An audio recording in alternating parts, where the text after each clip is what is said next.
बिस्मिल्लाहिर्रहमानिर्रहीम। अस्सलाम वालेकुम, वेलकम बैक माय चैनल। आज ईद स्पेशल में मैं लेकर आई हूँ गुलावटी बोटी। ये इस कदर गली हुई बोटी होती है कि मुंह में जाते ही घुल जाती है। बहुत ही ज़बरदस्त मज़ेदार सी झटपट सी बनने वाली बोटी है। इसको आप पहले से भी थोड़ा सा इसको आधा रेडी करके रख सकते हैं और बाकी इसको एंड टाइम पे कर सकते हैं। बहुत ही ज़बरदस्त मज़ेदार सी ये बोटियाँ हैं। इसके लिए मैंने मटन की छोटी छोटी सी बोटियाँ ले ली हैं। आप इसको बीफ पे भी बना सकते हैं, आपकी मर्ज़ी। ये आधा किलो गोश्त है। इसके अंदर मैंने 4 चमचे के करीब मैंने दही डाल दिया है और 2 चमचे मैंने इसके अंदर अदरक लहसुन का पेस्ट डाला है और आधा चमचा डाला है हल्दी पाउडर और 1 चमचे के करीब तो डाल दिया लाल मिर्ची का पाउडर और नमक आप अपने हिसाब से डाल सकते हैं।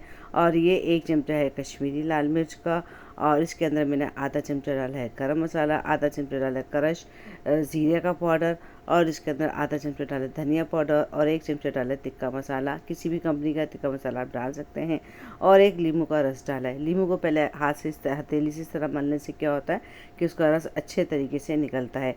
तो 1 लीमू का रस मैंने इसके अंदर डाल दिया है। अगर लीमू आपके पास नहीं है तो आप इसकी जगह थोड़ा सा सिरका भी डाल सकते हैं।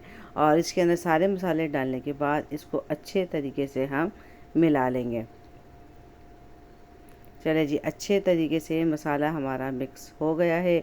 अब चूँकि गर्मियों के दिन होते हैं तो इसको हम बाहर नहीं रख सकते, तो इसको हमें कम से कम ओवरनाइट, अगर आपके पास टाइम है तो इसको ओवरनाइट रखेंगे तो ज़बरदस्त। अच्छा जी, जो गर्मियाँ हैं मसाइल होते हैं तो इसके अंदर हमने 1/4 चमचे के करीब हमने लिया अजवाइन को अच्छी तरीके से हाथ से क्रश करके डाल देंगे ताकि किसी भी वजह से हमारे पेट में गैस वगैरह ना हो। और इसको 2 से 3 घंटे के लिए हम रख देंगे फ्रिज के अंदर। और अगर आप इसको पूरी रात के लिए रखना चाहें तो और भी अच्छी बात है। बस इसी तरीके से गोश्त को मैरिनेट करके आप फ्रिज में रख दें और आपको जब दिल जाए बना के खाएँ। अब आप कोई भी बर्तन ले लें। मैंने लिया है मिट्टी की हांडी। इसके अंदर सारा का सारा गोश्त हम इसके अंदर डाल देंगे। अच्छा जी, सारा गोश्त डालने के बाद ये जो प्याला है इसके अंदर भी मसाला लगा हुआ है तो इसके अंदर थोड़ा सा पानी डाल के वो भी हम इसके अंदर डाल देंगे कि हमारा कोई भी मसाला ज़ाया नहीं होना चाहिए। उसके बाद हम अपनी हांडी को चूल्हे के ऊपर चढ़ा देंगे और इसको पकने के लिए छोड़ देंगे। आँच एक दफ़ा मैंने तेज़ की है और मैंने अभी तक इसके अंदर किसी भी किस्म का तेल नहीं डाला था। तो अब मैं इसके अंदर 3 चमचे डाल रही हूँ सरसों का तेल। अब आप मर्ज़ी है, कोई सा भी तेल डाल सकते हैं, मगर कोशिश करें हेल्दी ऑयल इस्तेमाल करें। अच्छा, एक दफ़ा चूल्हे की आँच मैंने तेज़ की थी कि इसमें उबाल आ जाए और फिर मैंने चूल्हे की आँच बिल्कुल हल्की करके इसको ढक्कन ढक के हमने पकने के लिए रख दिया ताकि गोश्त भी अपना पानी छोड़ेगा। ये अपने ही पानी में पकता रहेगा। तकरीबन आधे घंटा ये पका था।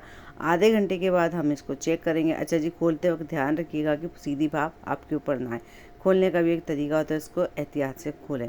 इसके बाद देखिए जी, मैंने इसको अच्छे तरीके से इसमें चमचा चलाया है तो ये तकरीबन इसका पानी खुश्क हो गया है और ये तकरीबन आधा गोश्त गल चुका है।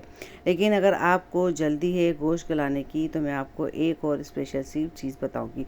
अच्छा जी, इस टाइम पे हम नमक मिर्च चेक कर सकते हैं कि नमक मिर्च इसके अंदर कम तो नहीं है। अगर कम हो तो आप इस टाइम नमक मिर्च डाल दें। अब मैं इसके अंदर तकरीबन 2 गिलास पानी के डाल दूँगी क्योंकि अभी गोश्त हमारा गला नहीं है।